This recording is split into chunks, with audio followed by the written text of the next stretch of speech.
So we've got our traditional Indian curry, which is made with tomatoes and onion, like you see over here. And we have some other curries, like the green curry, which is made with spinach and onions, and then the yellow curry, which is made with yogurt and besan, which is black chickpea flour, which is also delicious. So, there's red, green, yellow, and then there's the white curry, which is made mainly with yogurt and onions, and what we call korma. You can make paneer korma, chicken korma, different types of korma. And then you have this delicious black curry, which is just loaded with umami flavors and so delicious. It's a great, all the curries are delicious, but this one is definitely my favorite. To start off, I'm going to, steep some tea. Now use a tea that you like. I like this masala black tea bag or the cinnamon chai tea bag, or you can just use plain tea bag. So I'm just going to use one for this recipe. I don't want it to be bitter. I just need it to give that tea flavor in the back of my palate. That slight bitterness that tea has. I'm not adding any sugar or milk. I'm just going to steep it. So I start my steeping of the tea. I've got my pan on with about 2 tablespoons of oil, and here I have my chicken. I'm just going to salt and pepper my chicken. First on the side that I'm going to put in the pan. I do want my chicken browned a bit. It's nicer that way. So I'm going to add it to my pan once it's heated and start browning it. Now what I'm using over here are boneless, skinless chicken thighs, because thighs are so good in curry type of dishes. You could use chicken breast as well, and that would be fine too.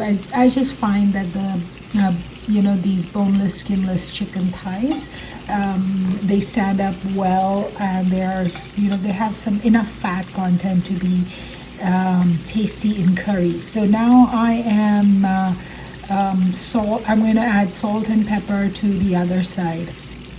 So we don't use a lot of spices in this recipe. So here I've browned one side. I'll turn it over. As long as the heat is nice and high, this will brown quite fast, like in 2 minutes. And once it's browned, I'm going to take it and put it in a bowl separately. And to this residual oil, I'm going to add about 1 teaspoon of cumin seeds. I'm going to brown these seeds well, because this is going to give the base of the curry and its color. I've added about 6 or 7 cloves. Now some people like cloves and some people don't. I sort of go in and out. This is completely optional. You can skip the cloves altogether. And I've added 7 or 8 peppercorns. I do recommend that you add that in for sure. And now I've added about half a teaspoon of minced garlic and another half a teaspoon of minced ginger. And I will fry this up just for 30-40 seconds, just to get rid of that raw garlic ginger flavor. Just be careful. I did, after I took the chicken out, I put the heat low, because the pan was really hot, but I needed it hot initially just to brown my cumin. But by this time, it's cooler. But definitely still hot. So I've taken 1 big onion and about 5 or 6 mushrooms. I'm using cremini mushrooms. That's what I had. I've sort of sliced the onions, as you can see, and now I'll just kind of mix it up well in this oil, and and just continue to saute it. Yeah, you can see I forgot to cover my chicken. So once you take your chicken out, do cover it so it stays tender. So once it sort of just kind of become translucent, I've added my spices. So I added salt and pepper, of course, and then I added 1.5 teaspoons of coriander powder, and I will add just a touch of garam masala as well. And now once I've integrated that well, it's time to add in my steeped tea and mix everything up well. And I may add some more water, but definitely the tea amount is just enough. I will add water as I go along. I'm just tasting it for the salt. So now I'm going to cook the spices for 5 minutes. So the mushrooms and the onions and the spices will all cook and come together well. It'll take 5 minutes on medium heat.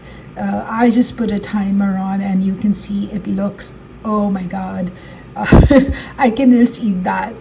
Anyway, so here I have my chicken. It cooled and I cut it into strips like this, and I added everything. So if you have any juices or anything like that, add everything in. Don't leave anything in your bowl.